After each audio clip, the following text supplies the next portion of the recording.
The plasma blast should have vaporized her instantly. Instead, Commander Lyra Cassian of the Terran Defense Corps lay twisted among the crystalline ruins of Zarian Prime, her neural implants sparking against fractured bone. The retreat sirens had faded hours ago, leaving only the distant rumble of enemy hover tanks and the wet sound of her own labored breathing. Captain Valdris Morthic watched from his concealed position behind a collapsed energy pylon. His reptilian hide rippled with the camouflage patterns of his species.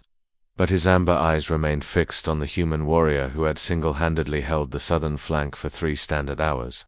The hegemony forces had written her off as dead, a reasonable assumption given the crater where her squad had been. Morthic's tactical display showed enemy patrols converging on the area. Standard protocol demanded immediate extraction to his ship. The war between the galactic hegemony and the human-Terran alliance had raged for 18 months, and battlefield salvage was strictly forbidden. Humans were considered a Class 7 threat species, their unpredictable nature making them valuable intelligence assets if captured alive. But this one was dying. Her combat armor had been shredded by plasma fire, exposing the pale skin beneath. Blood, that strange red liquid that humans seemed to have so much of, pooled around her body in dark stains, yet her eyes remained open, tracking movement with the focused intensity that had made humanity the most feared species in known space. Morthic's translator crackled as she spoke, her voice barely a whisper. "Still here, you bastards. Come finish it." The irony wasn't lost on him. His own people, the Velta, had been among the first to underestimate humanity's capacity for warfare. The humans had been dismissed as a primitive species confined to a single world, their technology centuries behind the galactic standard. Then they had somehow reverse-engineered captured hegemony vessels and emerged from their isolation with ships that shouldn't exist and weapons that defied known physics. More importantly, they fought with a ferocity that had no precedent in galactic history, where other species calculated losses and retreated when tactical disadvantage became apparent. Humans simply fought harder.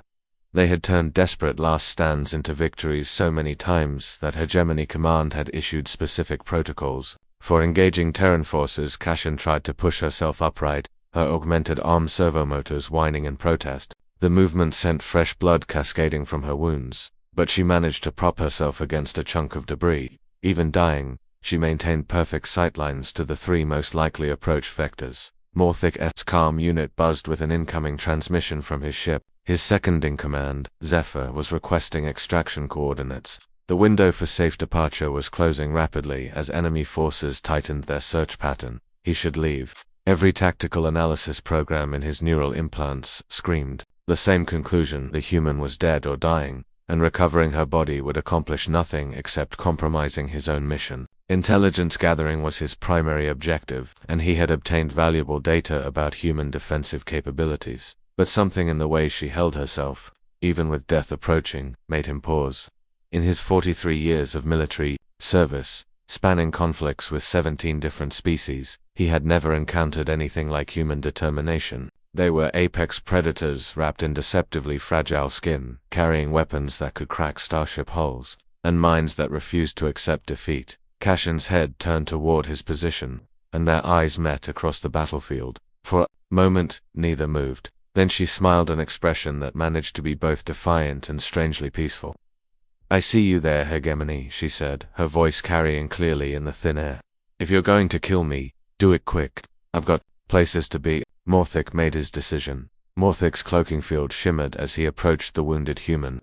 Cassian's augmented vision tracked his movement despite the active camouflage, confirming what Hegemony intelligence had suspected about Terran sensory modifications. Her weapon, a pulse rifle that had been firing long after its power cell should have been depleted, remained trained on his center mass.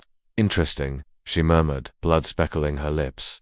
"You're not wearing standard Hegemony armor. Independent, contractor, mercenary, something like that," Morthic replied, his vocal modulator adjusting to produce sounds approximating human speech. "You're bleeding out. Tell me something I don't know."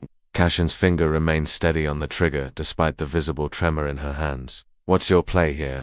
Capture the dying human for interrogation. Good luck with that." Morthic holstered his sidearm and activated his medical scanner.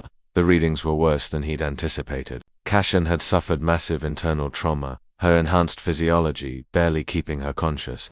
Without immediate intervention, she had perhaps 20 minutes before complete systemic failure. I'm not here to capture you, he said, surprising himself with the words, I'm here to help. The human's laugh turned into a cough that brought up more blood. Right, because the hegemony is famous for their humanitarian aid to enemy combatants. I'm not hegemony. This gave her pause. Morthic could see her tactical implants processing the information, cross-referencing his equipment and species markers against known databases. The Velta had been conquered by the hegemony 3 decades ago, their military absorbed into the larger war machine.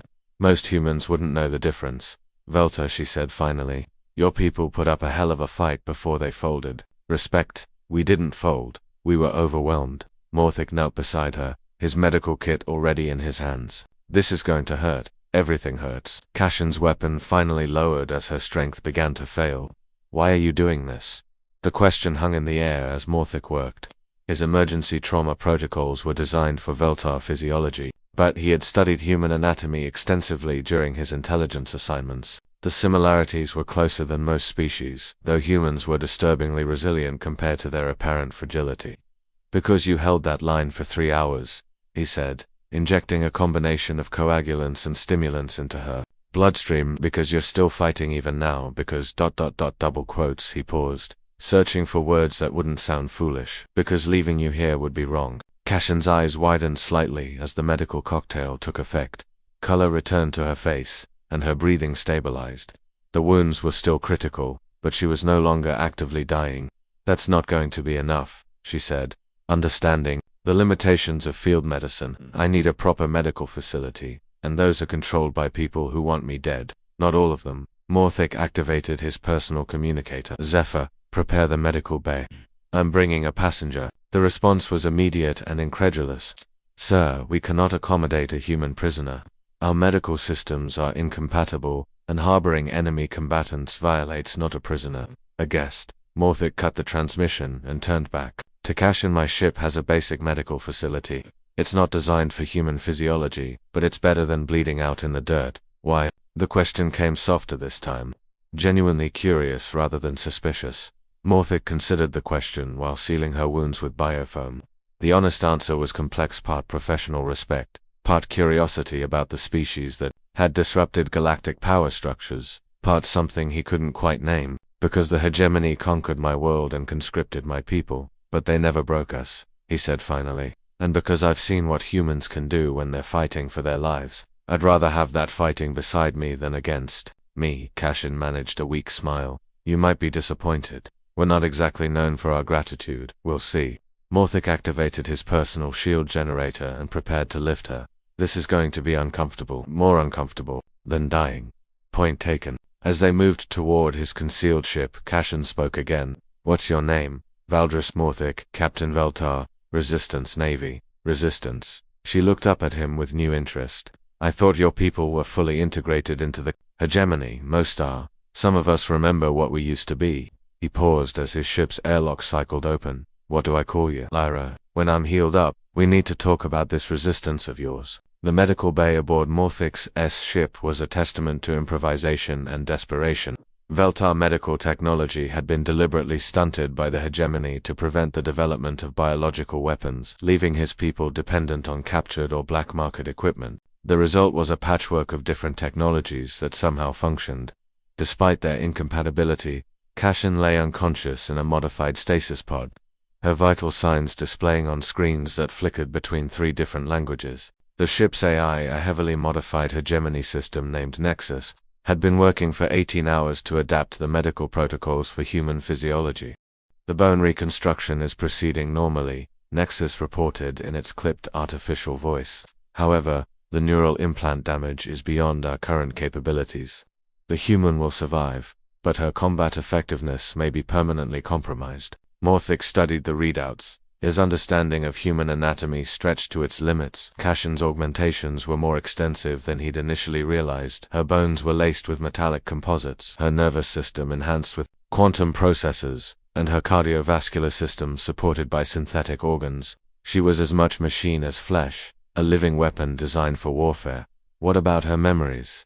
He asked. Intact, though some recent tactical data may have been corrupted. The trauma to her hippocampus was severe. Zephyr entered the medical bay, his scaled hide showing the stress patterns that indicated deep concern. Morthic's second-in-command was a veteran of the Voltar military, old enough to remember their homeworld before the conquest. "Sir, we have a problem," Zephyr said without preamble. "Long-range sensors are detecting hegemony patrol ships in this sector. They're conducting a systematic search pattern, looking for her, unknown, but if they find us harboring a human... Morthic understood the implication. The hegemony's policies regarding species cooperation were brutal in their simplicity.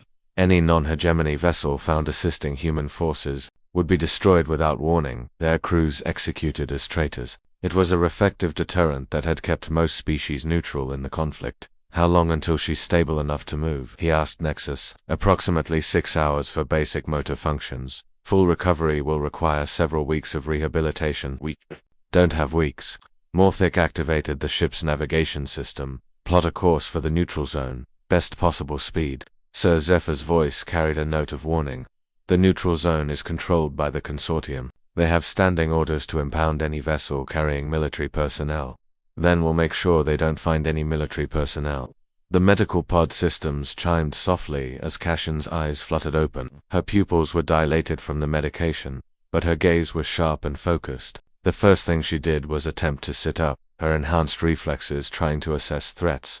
"Easy," Morthic said, placing a gentle hand on her shoulder. "You're safe. For now." "How long?" Her voice was hoarse but steady. 18 hours. Been unconscious while the medical systems repaired the worst of the damage. Cashin's hands moved to her sides, checking for weapons that weren't there. The movement was unconscious, ingrained by years of combat training. When she found nothing, she forced herself to relax. "My gear secured. Your rifle is... impressive. I've never seen power cells that efficient. Human engineering were good at making things that kill other things." She struggled to sit up, ignoring the medical pod's protests. "You said for now. What's the situation?" Morphic explained about the hegemony patrols and their destination. Cashin listened without interruption, her tactical implants undoubtedly processing the information and calculating possibilities. "The consortium won't help us," she said finally. "They're too afraid of hegemony retaliation.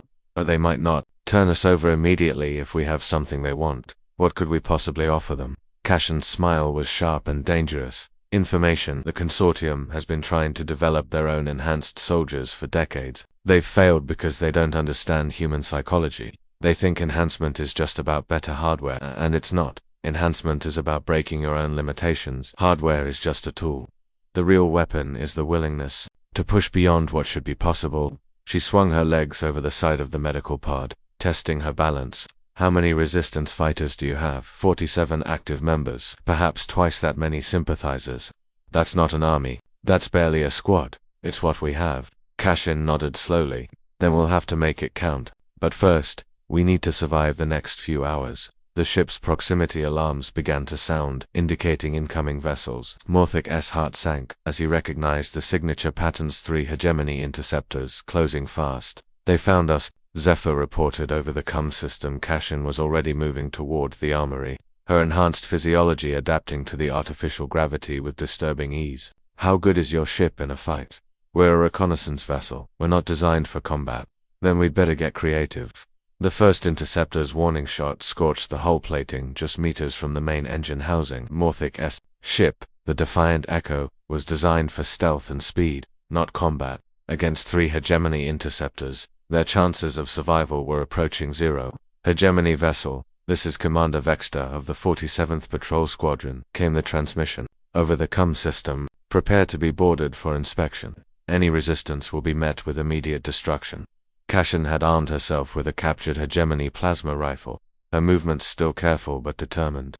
The medical systems had done their work, but her body was far from fully healed. She positioned herself at the main corridor junction, creating overlapping fields of fire. "How many crew members do you have?" she asked Morthic. 12, all combat trained, but this isn't a warship. It is now. Cashin's tactical implants were already analyzing the ship's layout, identifying choke points and defensive positions. "The interceptors will dock with your airlocks. They'll send boarding parties of 6 to 8 soldiers each. We can't let them establish a foothold." "The hegemony protocols are clear," Zephyr interjected. "If we resist, they'll simply destroy us from range." "No, they won't." Cashin's voice was confident. They want to know why a Velta-resistant cell was operating in this sector. They need prisoners for interrogation. The ship shuddered as the first interceptor's docking clamps engaged. Cashin moved to the airlock, her enhanced hearing picking up the sound of cutting tools working through the outer hatch. Nexus, can you override the airlock controls?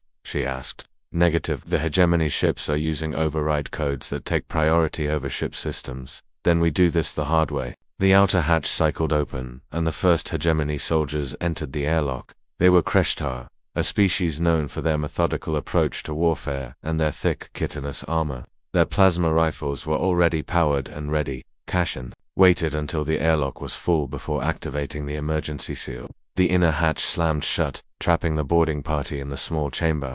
Then she activated the airlock's emergency decompression sequence. The sound that followed was brief and final. Hostile action detected, came the transmission from the lead interceptor. Preparing to terminate vessel. Wait, Morthic transmitted back. We surrender. The human is controlling our ship. We're prisoners. There was a pause as the hegemony commander processed this information. Cashin used the time to position herself at the second airlock where another boarding party was already preparing to enter. Confirmed surrender acknowledged, came the reply. Maintain position. Additional boarding parties are en route. The second airlock began its cycle. This time Cashin was ready with a different approach.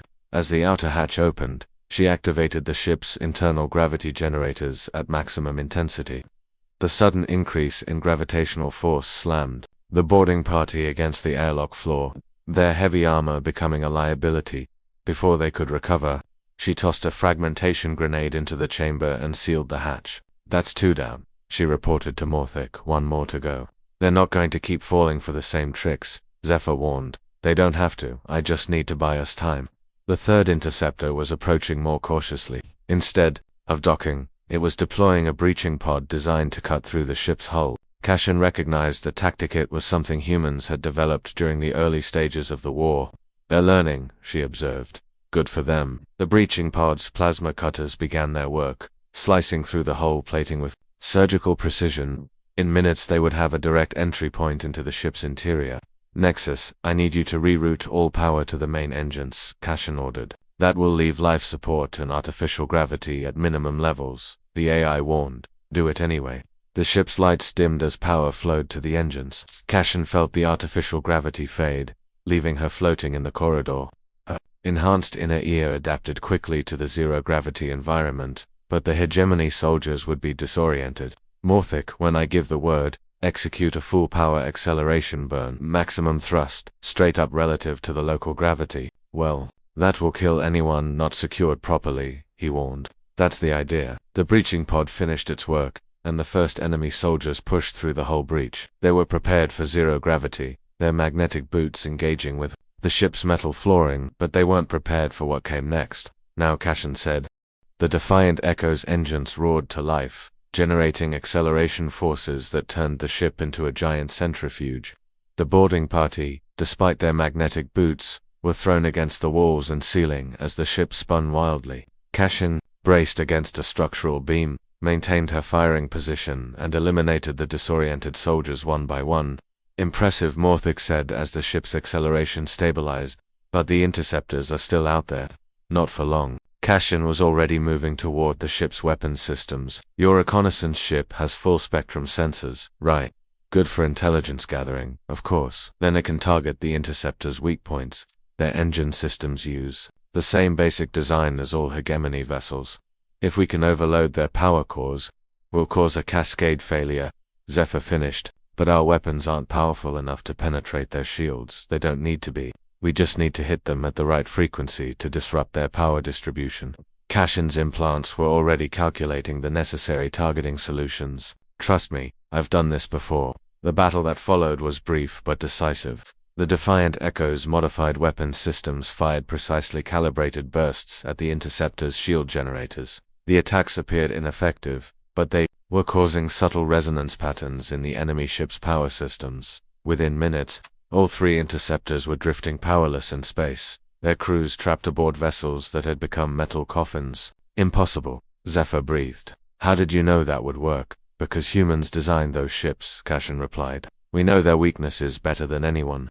3 days later, the Defiant Echo docked at Meridian Station, a massive trading hub in the neutral zone. The station was a testament to interspecies cooperation, or at least the profitable kind. Dozens of different species conducted business in the vast commercial sectors, while the military docks remained carefully segregated. Kashin had spent the journey studying everything Morthic could provide about the Veltar resistance. The organization was smaller than she'd hoped, but more sophisticated than she'd expected.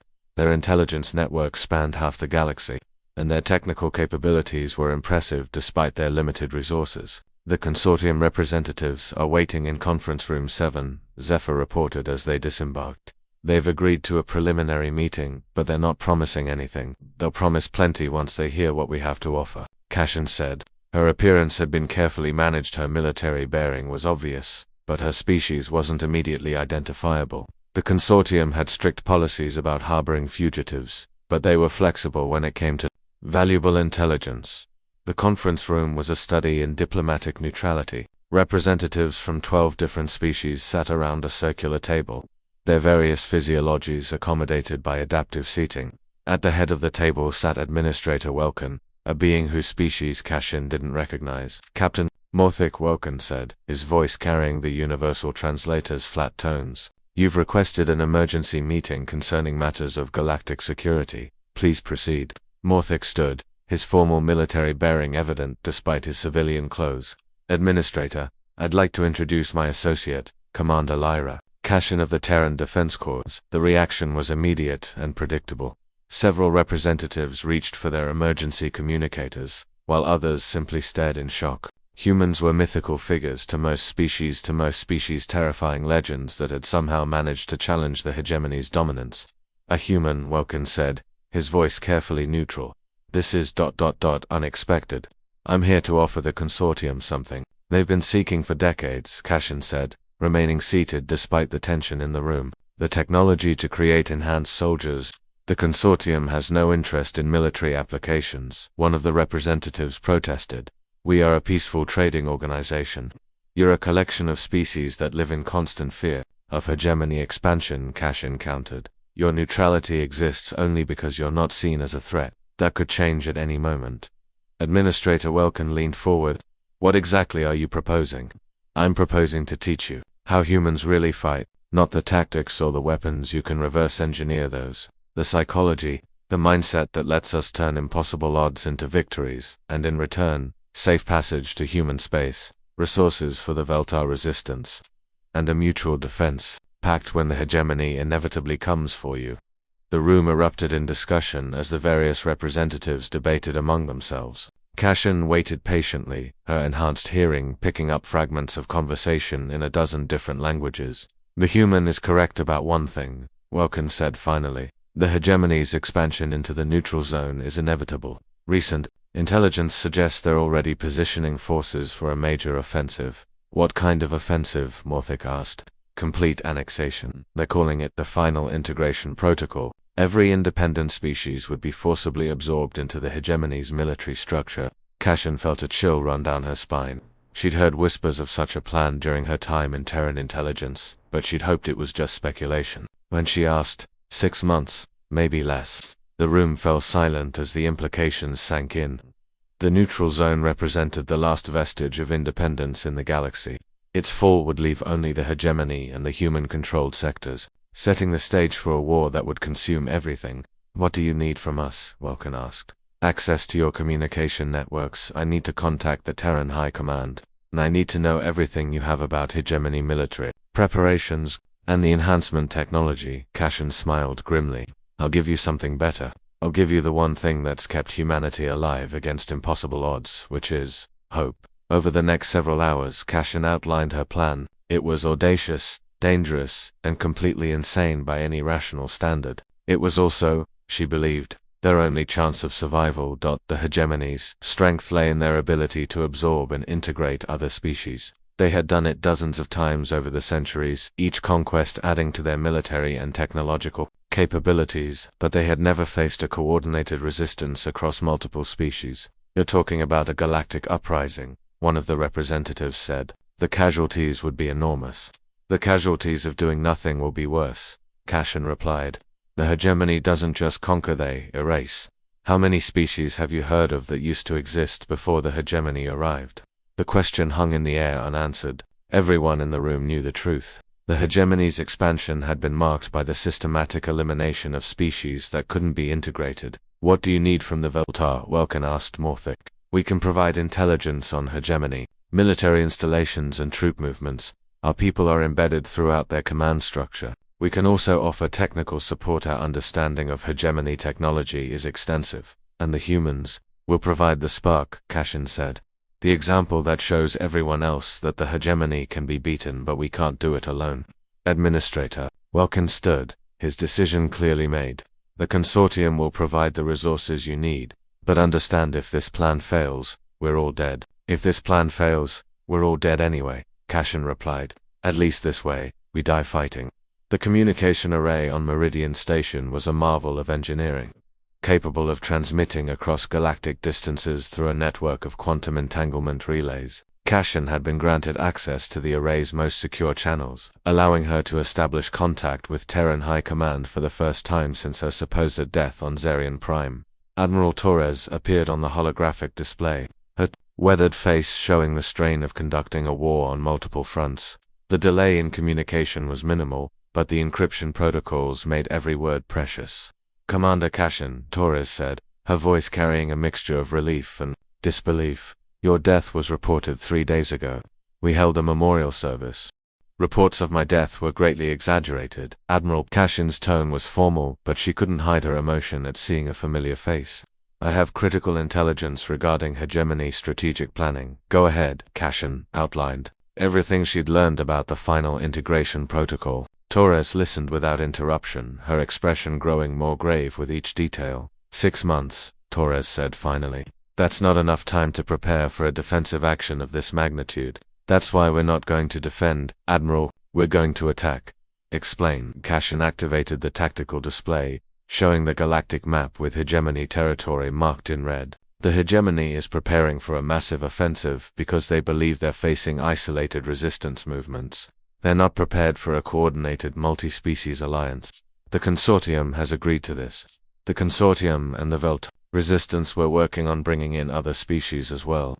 Torres studied the map, her strategic mind already calculating possibilities. Even with a full alliance, we're still outnumbered 10-1. The hegemony has been building their forces for centuries. Numbers don't matter if we can eliminate their command structure, Cashin said. I've been studying their military organization. It's highly centralized, with all strategic decisions flowing through a single command nexus on their capital world. Are you suggesting a direct assault on Hegemony Prime? I'm suggesting we cut the head off the snake. Without central coordination, their forces will fragment into individual unit actions. We can defeat them piecemeal. Torres was quiet for a long moment. The capital world is protected by the most sophisticated defense network in the galaxy. It would take our entire fleet to even approach the system. Not if we had inside help. From whom? Cashin gestured to Morthic, who had been waiting quietly nearby. Captain Morthic, show the Admiral what you showed me. Morthic activated his own display, showing detailed schematics of hegemony military installations.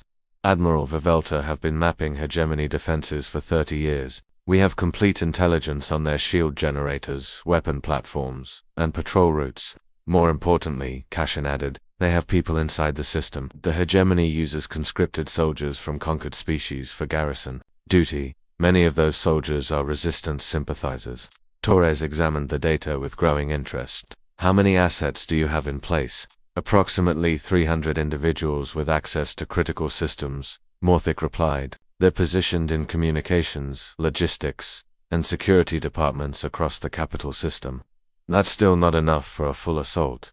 It's enough for sabotage, Cashin said. We don't need to destroy their entire defense network. We just need to create a window of opportunity. For what? For a precision strike on the Hegemony Command Center. Eliminate their leadership and their ability to coordinate fleet movements. Torres was skeptical. And you think this will end the war? I think it will give us a chance to win the war. The hegemony's strength comes from their unity. Break that unity, and they become vulnerable. What do you need from the Terran fleet? Everything you can spare. Ships, troops, and most importantly, time. We need to coordinate the uprising across multiple systems simultaneously. Torres made her decision. I'll give you the 7th Fleet 12 heavy cruisers and their support vessels. Admiral Chen will command the fleet action while you coordinate the ground operations. Thank you, Admiral. Don't thank me yet. This is the most dangerous mission in human history. If it fails, the hegemony will have all the justification they need to exterminate our species.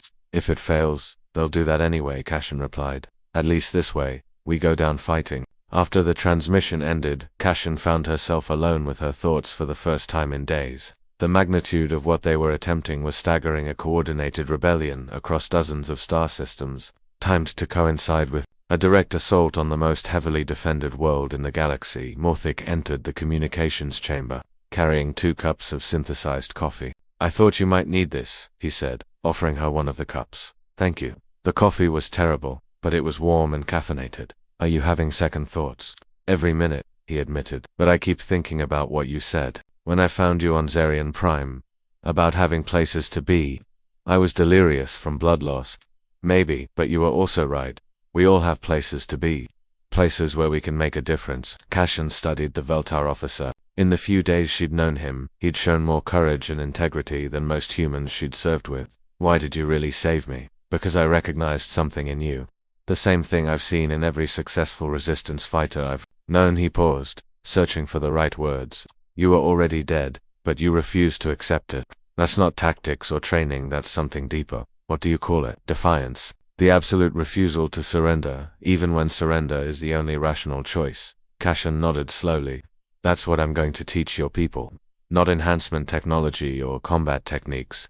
How to be defiant in the face of impossible odds, and if we lose, then we lose fighting. But we won't lose alone. The abandoned mining facility on Kepler-4 to be had been dormant for over a century, its automated systems slowly decaying in the planet's thin atmosphere. Now it buzzed with activity as representatives from 17 different species gathered. For the most dangerous meeting in galactic history, Cashin moved through the facility's converted conference chambers, observing the careful interactions between species that had been enemies just months before. The Veltar resistance had done remarkable work in building this coalition, but the underlying tensions were still evident. The Zephyrians are concerned about their home system's defenses, Morthic reported, joining her near the main tactical display. They're willing to commit ships to the assault, but they want guarantees about protection for their core worlds. No guarantees, Cashin replied. If we fail, everyone dies.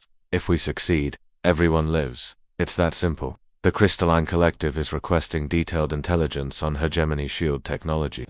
They believe their gravitic weapons might be particularly effective. Give them everything we have. At this point, information security is less important than coordination. The facility's central chamber had been converted into a massive tactical center with holographic displays, showing the current positions of hegemony forces across the galaxy. Each species had contributed their best military minds to the planning process, creating a level of strategic cooperation that had never existed before. The timeline is accelerating, announced General Vexai of the Crystalline Collective, his translucent form shimmering with agitation. Our intelligence networks report increased hegemony fleet movements in the outer sectors. They're beginning preliminary deployments for the final integration protocol. Cashin studied the updated tactical displays. The hegemony was indeed moving, faster than anticipated, repositioning their forces for maximum strategic impact. How long do we have? 4 months, maybe less, replied Ambassador Kethva of the Aquatic Consortium. They're accelerating their timeline, then we accelerate ours. Cashin activated the central hologram, showing their planned assault routes. All strike teams report readiness status.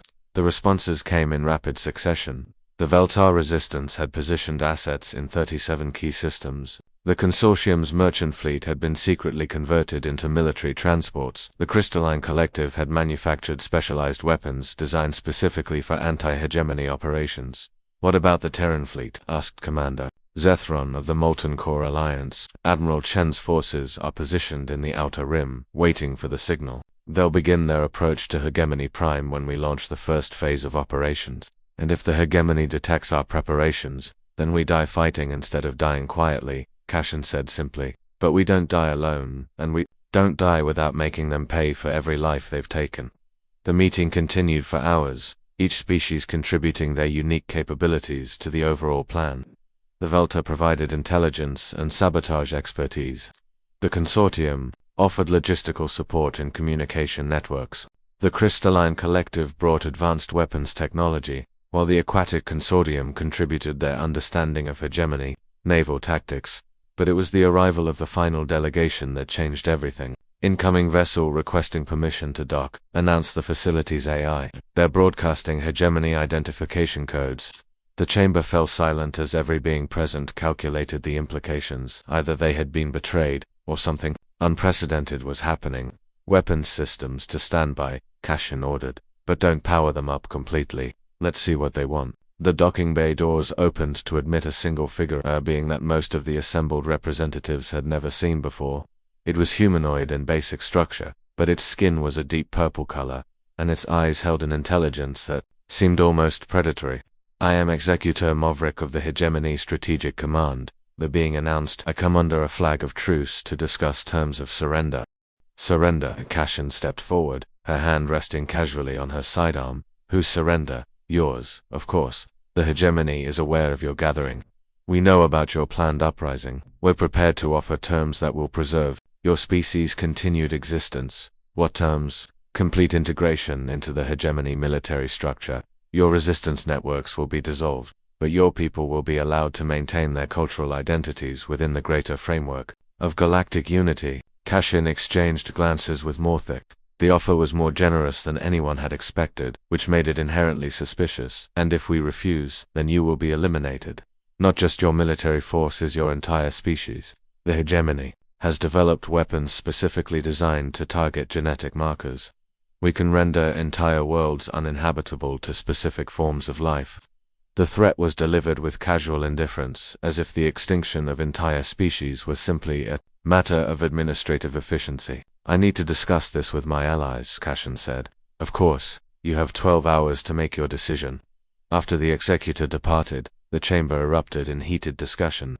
Some representatives argued for accepting the terms, seeing them as the best possible outcome under the circumstances. Others insisted that surrender would only delay the inevitable. The hegemony doesn't make deals, Morthic said quietly. They make temporary arrangements while they prepare for complete domination. But what if they're serious? Asked Ambassador Cathfer. What if we could actually preserve our species? At what cost? Cassian countered. Your children would grow up as slaves. Your cultures would be absorbed and diluted until nothing remained of who you were. That's not preservation, that's slow extinction. And if we fight, the extinction is immediate. General Vexhai pointed out. Maybe, but at least we'd die as ourselves. The debate continued through the night, but Cashin already knew what her answer would be. She had seen what the hegemony did to conquered species. The integration process was designed to be gradual and seemingly benevolent, but the end result was always the same, the complete erasure of everything that made a species unique. I've made my decision, she announced as the 12-hour deadline approached. We fight, even if it means the extinction of your species, asked the executor who had returned for their answer. Especially then, Cashin replied, because the alternative isn't survival, it's something worse. Very well, the hegemony will begin final preparations for the elimination of all resistance. Forces, you have perhaps 3 days before our fleets arrive. 3 days is more than we need, Cashin said with a confidence she didn't entirely feel. After the executor left, the real work began. The uprising would begin in 72 hours, coordinated across multiple systems simultaneously. It would be the largest military operation in galactic history, and their chances of success were minimal. But it would also be the first time in centuries that the hegemony faced a truly unified opposition. For the first time, they would be fighting not just individual species, but the combined will of everyone who refused to surrender their freedom. Are you ready? Morthic asked as they prepared to depart for their respective positions. No, Cassin replied honestly, but I'm going anyway. The attack began at 0400 Standard Galactic Time across 47 systems simultaneously. On Hegemony Prime, the capital world's defense network registered the first anomalies as communication arrays began failing in sequence. The failures appeared random, but they followed a pattern that only the Velta resistance understood. Cashin stood in the command center aboard the modified freighter Liberator, watching as status reports flooded in from across the galaxy. The ship had been donated by the consortium and retrofitted with the most advanced communication systems available. It would serve as the coordination hub for the entire uprising. Crystalline Collective Forces report successful engagement with Hegemony Patrol Fleet in the Vega system, reported Lieutenant Ashtar, a young Veltar officer who had volunteered for the mission. Enemy forces are withdrawing toward their core. Territories. Aquatic Consortium has secured the Proxima Relay Station, added Commander Z. They're jamming hegemony communications in the entire sector. What about the Terran fleet? Cashin asked. Admiral Chen reports all vessels are on schedule for final approach to Hegemony Prime. ETA is 6 hours. Cashin nodded, studying the tactical display. The first phase of the operation was proceeding better than expected, but she knew the real test would come when the Hegemony began coordinating their response. Ma'am, called out Communications Officer Velenex, we're receiving a priority transmission from the surface of Hegemony Prime. It's one of our assets. Put it through. The holographic display flickered to life, showing a figure in Hegemony military uniform.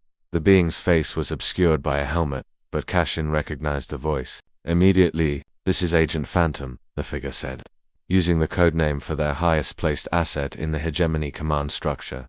The defense grid is responding to our sabotage efforts.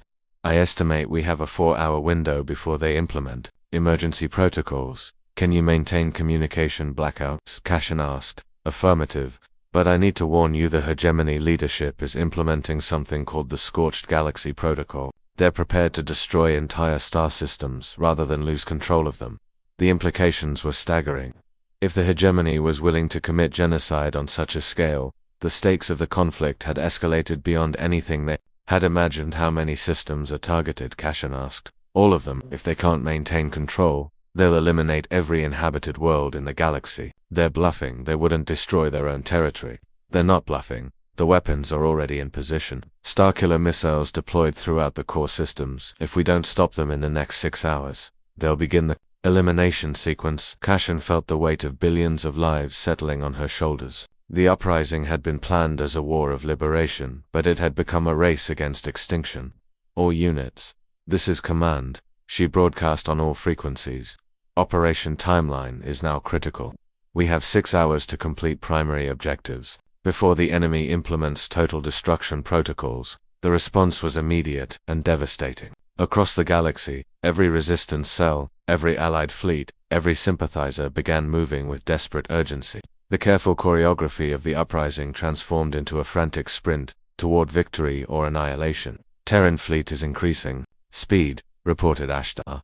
Admiral Chen is pushing his engines beyond safe parameters. Crystalline Collective is reporting heavy casualties, but they're maintaining their advance on the Hegemony shipyards, added Z. Velta resistance cells are activating all assets simultaneously. They're abandoning operational security entirely. Cashin understood the desperation with the Scorched Galaxy Protocol in effect. There was no point in preserving resources. For a prolonged conflict, they had to win now, or everyone would die. Status report on the assault teams targeting the defense grid. Team Alpha has breached the outer perimeter. They're encountering heavy resistance but maintaining forward progress. Team Beta is pinned down at the secondary shield generators. Team Gamma has been eliminated. Redirect Team Delta to support Beta. We need those generators offline. Ma'am, Team Delta is already engaged with the primary communication array. If we pull them off, do it. The communication array is secondary to the shield generators. The battle was being fought on multiple levels simultaneously. In space, the combined fleets of the Alliance were engaging Hegemony forces in the largest naval action in galactic history. On the ground, infiltration teams were fighting to disable the capital world's defenses. And in the deeper levels of Hegemony Prime, a handful of resistance agents were attempting to reach the command center itself. Agent Phantom, what's your status? I'm in the primary command complex. The Hegemony leadership is in full panic mode. They're preparing to evacuate to their hidden fortress worlds. Can you stop them? I'm trying. But the Starkiller missiles are on automated systems. Even if I eliminate the leadership, the weapons will still fire unless someone physically disables them. Where are the control systems? Distributed across 12 different facilities. It would take coordinated strikes on all of them to prevent the launch. Cashin felt her heart sink. They had planned for many contingencies, but not for this level of systematic destruction. The Hegemony was prepared to destroy the galaxy rather than lose control of it. All teams, new priority target list is being transmitted. We need simultaneous strikes on 12 separate facilities. Failure is not an option. Ma'am, interrupted Velenox, Admiral Chen is requesting permission to begin bombardment of the planetary surface. He says he can clear the way for the assault teams. Negative orbital bombardment will trigger the automatic defense systems. We need surgical strikes only. But at this rate, we'll never reach all 12 facilities in time. Cashin studied the tactical display, calculating distances and deployment times. The mathematics were brutal, they simply didn't have enough people in the right positions to stop the Starkiller missiles. Unless. Communications, get me a secure channel to all resistance cells galaxy-wide, full encryption, maximum priority. Channel open. This is Commander Cashin to all resistance forces. We have a new mission profile. Every cell, every sympathizer, every being who believes in freedom needs to identify and disable Starkiller missile facilities in their local systems. We're transmitting identification protocols now. Ma'am, most of these people have no military training. They're academics, merchants, civilian workers. They're about to become soldiers, Cashin said grimly, because if they don't, they're going to become corpses. The response was immediate and overwhelming. Across the galaxy, beings who had never held weapons began moving against the most sophisticated military installations in known space. They were farmers attacking fortress worlds, teachers sabotaging weapon systems, and children carrying bombs into heavily guarded facilities. It was madness. It was desperate. It was the only chance they had. Terran fleet has reached the outer defense perimeter, reported Ashtar. They're engaging the primary battle fleet. Crystalline Collective reports successful destruction of Starkiller facility in the Deneb system, added Zeth. Aquatic Consortium has eliminated 3 facilities in the Centauri region. Agent Phantom, what's your status? I'm in the main command center. The hegemony leadership is they're all dead. Someone beat me to it. Who I don't know, but whoever it was, they left a message. It says, for the freedom of all sentient beings. It's written in human script. Cashin felt a chill run down her spine. There was only one person it could be. All units, be advised, we have additional human assets on Hegemony Prime. Unknown mission parameters. But she suspected she knew exactly what those parameters were. The automated defense systems of Hegemony Prime had been designed to withstand any conceivable assault. What they hadn't been designed for was a single human moving through the underground maintenance tunnels with complete knowledge of their operational protocols. Captain Marcus Rivera had been presumed dead for 3 years, lost during a classified reconnaissance mission deep in Hegemony territory. In reality, he had been living beneath the capital world, slowly mapping every system, every corridor, every vulnerability in the most secure facility in the galaxy. Now, as the uprising raged above, he moved through the tunnels with purpose. His enhanced physiology had been pushed to its limits during his years of hiding, his body adapting to the low-oxygen environment and minimal nutrition. He was more machine than man now, his organic parts supplemented by captured hegemony technology. This is Captain Rivera to any Terran forces. He transmitted on emergency frequencies. I am in position to disable the Starkiller control systems, but I need confirmation of Allied positions. The response came from an unexpected source. Rivera, this is Commander Cashin. We thought you were dead. Reports of my death were greatly exaggerated, he replied, unconsciously echoing her earlier words. I've been preparing for this moment. For 3 years. I can stop the Starkiller missiles, but not all of them. You need to get your people to at least half the facilities. Status report. 7 facilities have been neutralized. 5 are under assault but still operational. The automated systems will begin firing in 47 minutes unless I can reach the central control hub. Where is the hub? Directly beneath the Hegemony Command Center. Unfortunately, that's also where they've positioned their heaviest defenses. Rivera moved through the tunnels with practiced efficiency, his enhanced senses allowing him to navigate in complete darkness. He had memorized every turn, every junction, every security checkpoint during his years of preparation. Contact, he reported, as enemy soldiers appeared in his path. Engaging, the battle was brief but intense. Rivera's modifications made him faster and stronger than standard humans, but his real advantage was his knowledge of the facility. He used the tunnel systems to appear and disappear like a ghost, striking at enemy forces from unexpected angles. Central hub is in sight, he reported, but there's a problem. What kind of problem? The hub is sealed by quantum encryption locks. I can't break them from out here. Can you get inside? Not conventionally, but I have an alternative. Rivera activated his emergency beacon, sending out a signal that would be detected by every hegemony security system in the facility. Within minutes, hundreds of soldiers would be converging on his position. Rivera, what are you doing?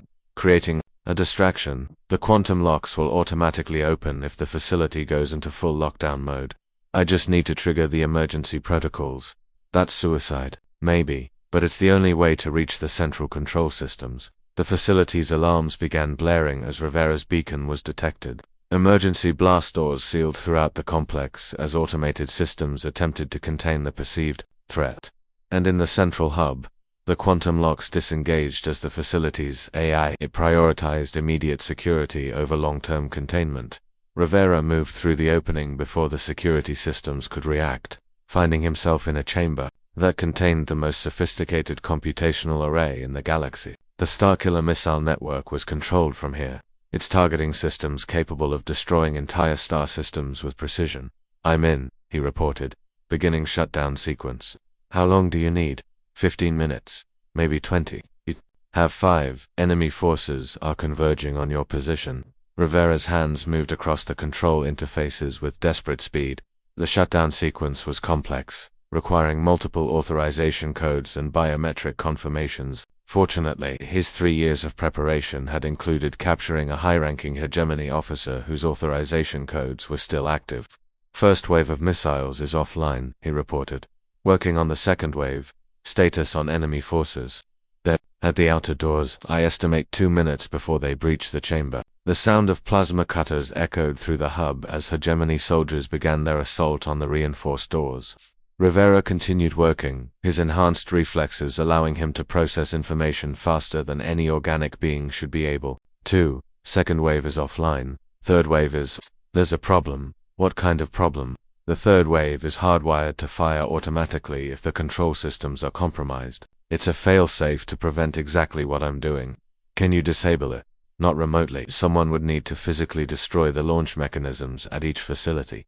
"How many facilities?" 12, and they're all heavily defended. Rivera heard the outer doors beginning to buckle under the assault. He had perhaps 30 seconds before enemy forces entered the chamber. "Cashin, I need you to do something for me. Or tell my family I completed the mission." "Rivera, don't do anything. Stupid. Too late for that." Rivera activated the facility's emergency self-destruct sequence, overriding safety protocols with his stolen authorization codes. The explosion would destroy the control hub and eliminate the remaining Starkiller missiles, but it would also kill everyone in the facility. 10 seconds to detonation, he reported calmly. "It's been an honor serving with you." The transmission cut off as the explosion tore through the heart of Hegemony Prime. The blast was visible from orbit, a pillar of fire that reached into the atmosphere and marked the end of the galaxy's most oppressive regime. "All units, this is command. Cashin broadcast. Primary objective accomplished. Starkiller missiles have been neutralized. Continue with liberation operations." But even as she spoke, she knew the war was far from over. The Hegemony's military forces were still intact, scattered across dozens of star systems. Without central command, they would fragment into independent units, but many would continue fighting. "Ma'am," reported Ashtar, "we're receiving surrender requests from 17 different Hegemony commanders. They're requesting terms for ceasefire, or kind of terms: immediate cessation of hostilities, withdrawal of all occupation forces, recognition of species independence, and in return, safe passage to neutral territory. No war crimes tribunals, amnesty for all military personnel." Cashin considered the offer. The alternative was a prolonged conflict that could last decades, with casualties on all sides, but the terms seemed almost too generous. "Counter-offer," she said. "Immediate cessation of hostilities, withdrawal of all occupation forces, recognition of species independence, war crimes tribunals for senior leadership only, and full disclosure of all Hegemony military assets and hidden facilities." They're requesting time to consider. They have 1 hour. The response came in 30 minutes. The Hegemony military forces would accept the terms, ending the war that had consumed the galaxy for over a century. But Cashin knew that the real work was just beginning. Building a lasting peace would be far more difficult than winning the war. 6 months after the fall of Hegemony Prime, the former capital world had been transformed into something unprecedented in galactic history, a true interspecies capital, where representatives from dozens of worlds worked together to build a new form of governance. Shin stood in the observation deck of the newly constructed Unity Station, watching as ships from across the galaxy arrived for the first galactic assembly. The station had been built from the remains of the Hegemony's command complex, its twisted metal and broken systems converted into a symbol of cooperation and mutual respect. The Terran delegation has arrived, reported Ambassador Nixfell, who had been elected as the Assembly's first Secretary-General. Admiral Torres is requesting a private meeting before the formal sessions begin, of course. What about the former? Hegemony Worlds 17 have agreed to participate.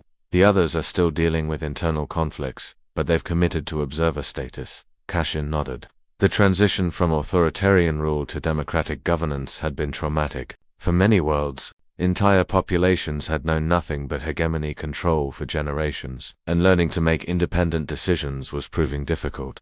Any word from the Memorial Committee? The monument is complete.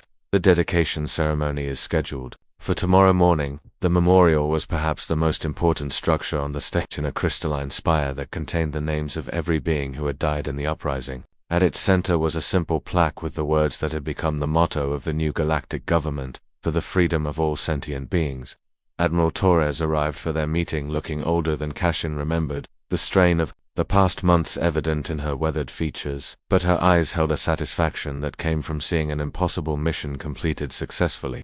Commander Torres said, though Kashin's rank had technically been retired along with the Terran military's wartime structure, "I have news from Earth. Good news or bad news? Both. The good news is that the Terran Assembly has voted to join the new galactic government. The bad news is that they want you to serve as humanity's first ambassador." Kashin felt a mix of pride and apprehension. The position would be challenging, requiring her to navigate the complex politics of dozens of different species while representing humanity's interests. "What did you tell them?" "I told them I'd ask. But I also told them that if anyone could do the job, it would be you. And if I refuse, then they'll probably ask Admiral Chen, and trust me, you don't want Chen handling delicate diplomatic negotiations." Kashin smiled at the thought. Chen was an excellent military commander, but his approach to problems tended to involve large explosions and overwhelming force. "I'll consider it. That's all I can ask." The formal assembly sessions began the next day, with representatives from 47 different species taking their seats in the massive amphitheater. The diversity was staggering, beings of every conceivable form and physiology, working together toward common goals. Morthic, now serving as the Veltar representative, delivered the opening address. His words were translated into dozens of languages, but the message was universal. The galaxy had learned that cooperation was stronger than domination, that diversity was more valuable than uniformity. "We gather not as conquerors or conquered," he said, "but as equals in the great work of building a better future. The hegemony taught us that unity could be achieved through force. Today we prove that true unity comes from choice." The first order of business was the establishment of the Galactic Defense Force, a military organization designed to protect all member worlds from external threats. Unlike the hegemony's military, which had existed to enforce compliance, the GDF would be strictly defensive in nature. "The question of command structure remains problematic," reported General Vexai during the military planning sessions. "No species trusts another to have overall control of the defense forces." "Then we don't give overall control to any single species," Kashin suggested. "We create a rotating command structure with representatives from multiple worlds. That could lead to confusion in crisis situations. It could, but it's better than the alternative." The debate continued for hours, but eventually, a consensus emerged. The GDF would be commanded by a council of 7 officers, each representing a different region of the galaxy. Decisions would be made by majority vote, with emergency powers granted only in cases of imminent threat. "What about the former hegemony military assets?" asked Commander Zethron. "They still have significant forces scattered throughout the galaxy." "Integration," Kashin said. "We offer them the chance to serve in the new defense force, but under the new command structure and with loyalty to the Assembly rather than to any single species. And if they refuse, then they become pirates, and we treat them accordingly." The process of integration proved surprisingly successful.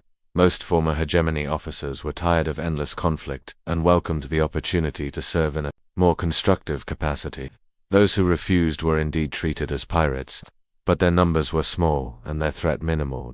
As the assembly sessions continued, Kashin found herself thinking about the journey that had brought them to this point, from a dying soldier on a forgotten battlefield to the architect of a new galactic order. It seemed impossible, but it had happened. "You're thinking about Rivera," Morthic said, joining her in the observation deck during a break in the proceedings.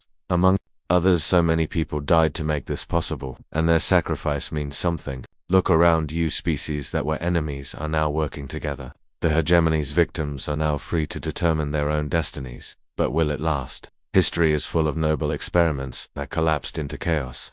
Maybe, but we've built something different here. Not an empire held together by fear, but a partnership based on mutual benefit. I hope you're right. The final session of the assembly was devoted to the formal signing of the Galactic Accords, a document that established the legal framework for interspecies cooperation. Each representative signed in their own language and customs, creating a document that was as much art as law. As the ceremony concluded, Cashin realized that she had made her decision about the ambassadorial position. The work was too important to leave to someone else, and she had the experience and connections necessary to make it successful.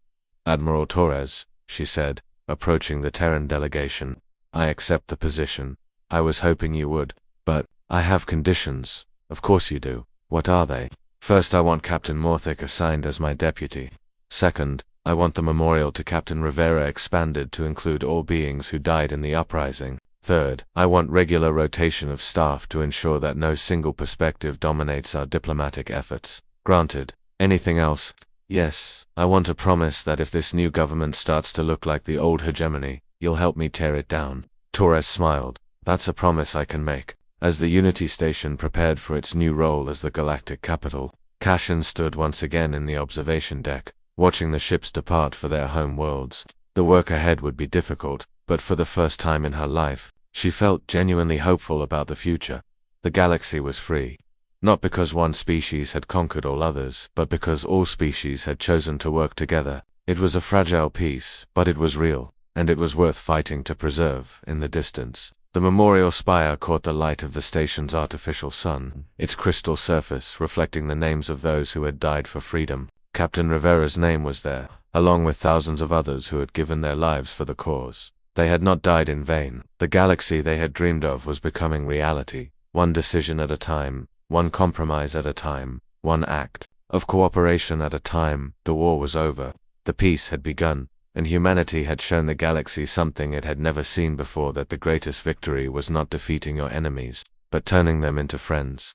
The future was uncertain, but it was bright with possibility. And that, Cashin realized, was the most human thing of all: the absolute refusal to accept that hope was impossible, even in the face of overwhelming odds. They had left her for dead on a battlefield, but she had lived, and in living she had shown the galaxy what it meant to be truly alive.